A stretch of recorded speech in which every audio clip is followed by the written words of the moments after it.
Pourquoi je parle de bipolarité à mes proches? Je vais te raconter toute mon histoire et comment est-ce que j'ai fait pour en parler à mes proches et quelles ont été les difficultés que j'ai eues sur ce chemin. Alors pour ma part, moi j'ai été diagnostiqué comme personne bipolaire à 29 ans, alors que j'ai fait ma première dépression à 19 ans. Donc en fait, pendant une dizaine d'années, je ne savais pas vraiment ce qui m'arrivait. J'avais des phases dépressives que je ressentais bien, mais mes phases hypomaniaques, donc les petites phases maniaques, étaient pas très importantes. Et donc, en fait, j'allais pas voir un psychiatre quand j'étais en phase up, et on n'a pas réussi à me diagnostiquer. J'ai beau aller voir, je crois que j'ai dû voir 4 ou 5 psychiatres différents avant d'être diagnostiqué. Et ensuite, moi, je vais vraiment me concentrer sur comment est-ce que tu fais pour en parler à tes proches. Et ça peut être aux personnes qui sont justement, qui font partie de ton cercle très intime. Moi, je pars du principe qu'il y a à peu près 5 personnes. Pour ma part, je peux te dire, hein, sur les 5, il y a ma maman, ma copine, mon papa et 2 potes. Et c'est à peu près ça, hein, je simplifie, et après je pourrais bien sûr, j'ai d'autres amis, et heureusement, j'ai envie de dire, mais les personnes sur qui je peux réellement compter, que je vois régulièrement, et en fait, ouais, il y en a pas tant que ça. Et après, voilà, il y a un deuxième cercle, un troisième cercle, etc. Et du coup, moi, ce que je vais t'expliquer, c'est déjà pourquoi est-ce que je pense que c'est important d'en parler. C'est pour plusieurs raisons.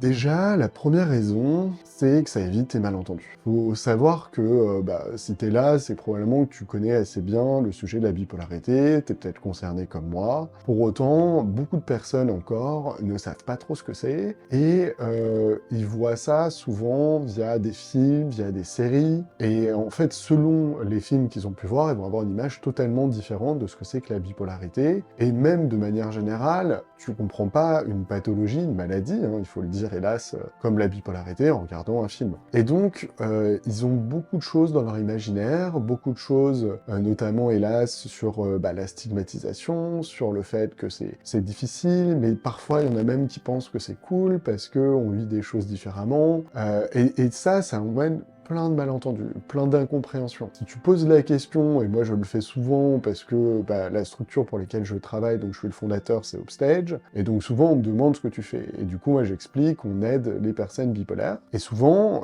je repose directement une question à la personne en lui disant « Et toi, qu'est-ce que tu sais ce que c'est que la bipolarité? Qu'est-ce que t'en penses? Est-ce que tu sais ce que c'est ?» Et généralement, la réponse est différente à chaque fois. Déjà, il y a les personnes qui vont dire qu'ils savent, alors ils savent plus ou moins, et ensuite, il y a les gens qui te disent « Ah, je sais pas trop, est-ce que tu peux m'expliquer ?» Mais déjà, c'est pas la même mentalité. Et donc, vraiment bien définir ce que c'est. D'ailleurs, pour te donner 2-3 tips sur comment parler d'une bipolarité, moi je dis toujours que c'est la maladie des émotions, c'est le fait d'avoir un cerveau qui fonctionne différemment, qui fait qu'on va avoir à la fois des moments où on va être de manière plus intensément en phase dépressive, donc ça va entraîner des dépressions, et à contrario, des moments où en fait on va être en suractivité, en euphorie, qui vont être considérés comme des phases maniaques. Et en fait, c'est une déstabilisation de cette humeur, de nos émotions, et qui peut entraîner des conséquences pas marrantes du tout, comme justement une dépression longue, et puis hélas, d'autres choses. Enfin, je rentre pas trop dans le négatif d'ailleurs, j'ai bien de recommandations, c'est voilà, on est neuroatypique, on est différent, on vit des émotions de manière plus intense, qui peuvent être des phases dépressives ou des phases maniaques. Les phases maniaques, c'est des moments d'euphorie. Voilà, je pense que la deuxième est mieux.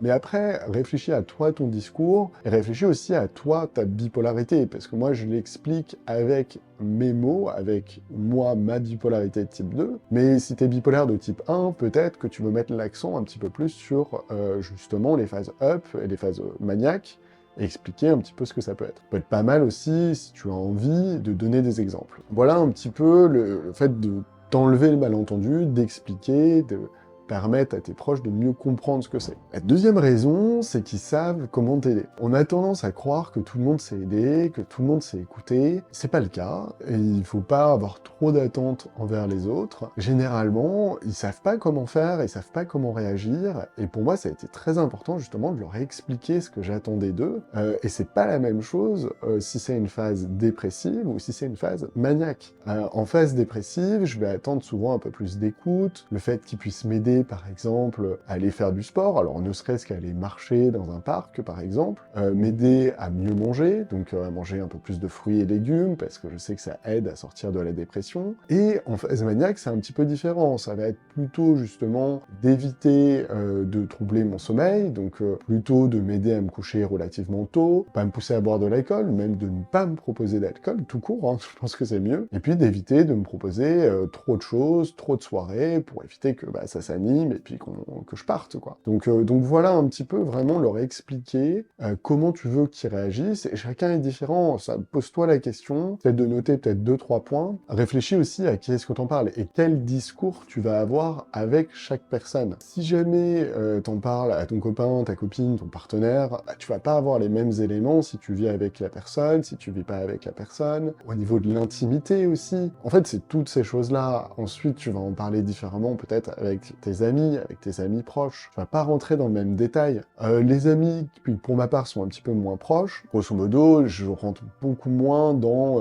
voilà, j'attends que tu m'aides à faire du sport, etc. C'est plutôt, voilà, si jamais, grosso modo, je réponds pas au téléphone, le prends pas personnellement, peut-être que c'est parce que je suis en phase basse, voilà, je suis bipolaire, donc n'essaye pas de me faire entre guillemets, boire trop d'alcool, essaye de pas trop me pousser à aller en soirée tard. C'est plutôt, voilà, des choses qui sont un peu plus simples, et pour mes parents, c'est encore différent. Ma maman, je lui demande, grosso modo, de m'aider des fois à détecter lorsqu'elle sent que je rentre dans une phase up. Et ça m'aide aussi beaucoup, parce que, des fois, je m'en rends pas compte par moi-même. Donc voilà, réfléchis un petit peu à ce que t'attends.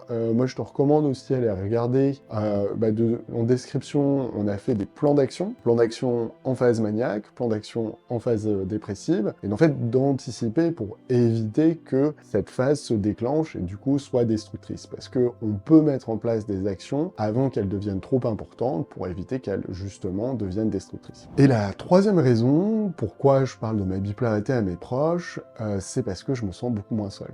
J'ai l'impression d'être moins isolé parce que déjà ils comprennent un petit peu mieux ce que je ressens, besoin d'un peu moins caché lorsque j'ai une phase, parce qu'il y a un peu de ça aussi des fois, où on veut pas montrer sa faiblesse, ses difficultés, alors que bon, on est ce qu'on est au moment où on est, et bien sûr, enfin, je tiens à te le dire, il y a toujours de l'espoir, c'est-à-dire que même moi, quand j'étais dans les phases les plus dépressives, c'est vrai que j'y croyais pas, mais maintenant je le sais, on repart toujours, on arrive toujours à s'en sortir, et c'est qu'une question de temps, c'est notre cerveau qui chimiquement fonctionne différemment, qui fait que, voilà, des fois ça va prendre beaucoup de temps, mais tu vas t'en sortir, je pense que c'est important toujours d'avoir de l'espoir. Il y a plein de manières d'ailleurs de sortir d'une dépression, je rentrerai pas dans le détail aujourd'hui, mais n'hésite pas à vraiment te renseigner, tu peux aller sur le site internet de Hopestage, donc hopestage.com, comme sur le t-shirt d'ailleurs, et du coup tu trouveras pas mal d'informations. Ce que je te recommande aussi, c'est de parler à d'autres personnes bipolaires. Moi ça m'a beaucoup aidé à relativiser, à comprendre qu'on peut s'en sortir, on peut se stabiliser, on peut, alors en stabilisation on parle aussi de rétablissement, et ça c'est quand même exceptionnel, et c'est vrai que ça fait du bien de savoir qu'il y en a qui s'en sortent, qui arrivent à travailler à temps plein, qui arrivent à avoir une vie épanouie, heureuse, à avoir des enfants, sans que ça pose aucun souci que ce soit, et même qui ont utilisé leur bipolarité pour s'améliorer eux-mêmes. Moi c'est ce que j'essaye un peu de faire, c'est donc de me dire ok, je suis bipolaire, donc